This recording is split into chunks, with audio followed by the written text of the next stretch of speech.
J'ai fait le choix d'exercer le métier de sage-femme parce que j'avais envie de faire un métier au contact des autres et parce que j'étais intéressée par le domaine de la médecine.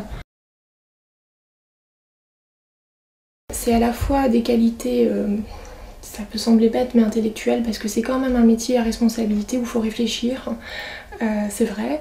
Ça nécessite toujours de confronter sa clinique avec ses connaissances théoriques, de faire les bons choix, de peser le pour et le contre pour le bien-être de la mère et du bébé.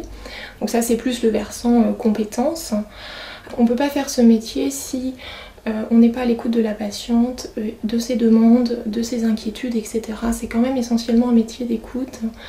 Le métier de sage-femme, c'est un métier qui engage à la fois sur les actes et sur ce qu'on dit, et voire probablement autant, voire même plus parfois sur les paroles que sur les actes, parce que les femmes, elles sont dans une période de leur vie où elles sont vraiment très en demande de conseils, d'accompagnement, de les rassurer sur leur capacité maternelle, etc.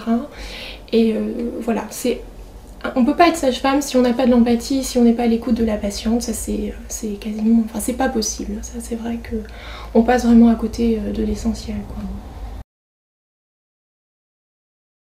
Au cabinet, nous on a choisi de partager la journée en matin cabinet, après-midi domicile ou inversement.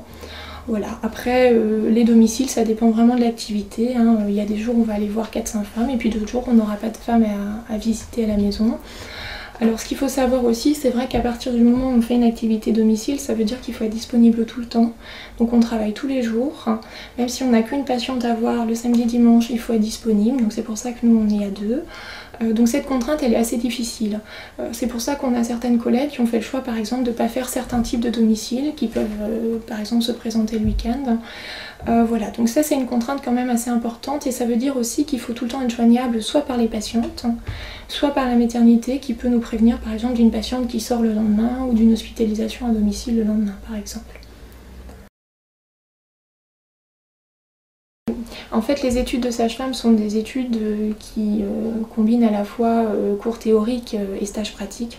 C'est vrai que la pratique, elle a une place prépondérante, hein. On a fait énormément de stages quand on était à l'école de sage-femme, à la fois en hospitalier, dans différentes maternités de la région, petites, grandes maternités, publiques, privées, différents types de services, et aussi en libéral. Moi, durant mes études, on avait 2 stages en libéral. Bon, peut-être que ça a changé, ça je ne sais pas, mais... Et on avait aussi des stages donc en protection maternelle et infantile.